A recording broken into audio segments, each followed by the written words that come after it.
না আপনি বলুন আগে, ওটাই কি নিউজ হলো? আপনি পজিটিভ নিউজটা করবেন, ওটাই আপনার নিউজ হলো।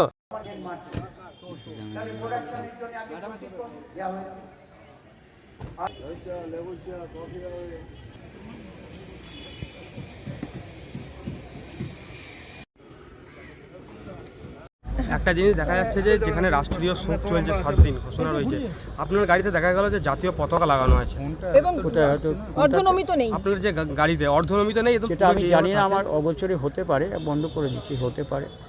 ওটা এমন কিছু নিউজ করার হয়নি, ভুল হতেই পারে, কেউ হয়তো ড্রাইভার ভুল করেছে, এটা আমি করিনি।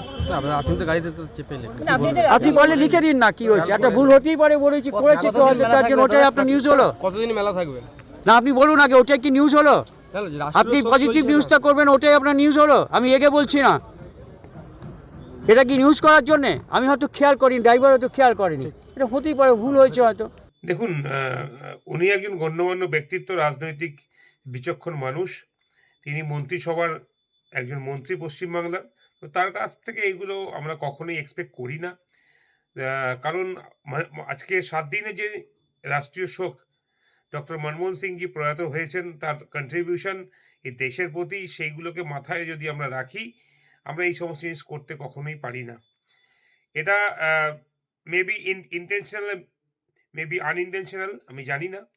তো এই ধরনের ঘটনা না ঘটে তাহলেই ঠিক।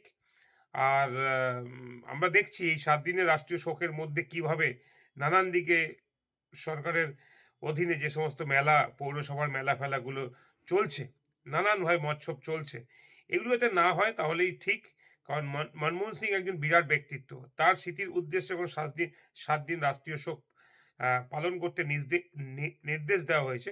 আমার মনে হয় এটা করা উচিত ছিল সবার, 8 থেকে 80 সবার।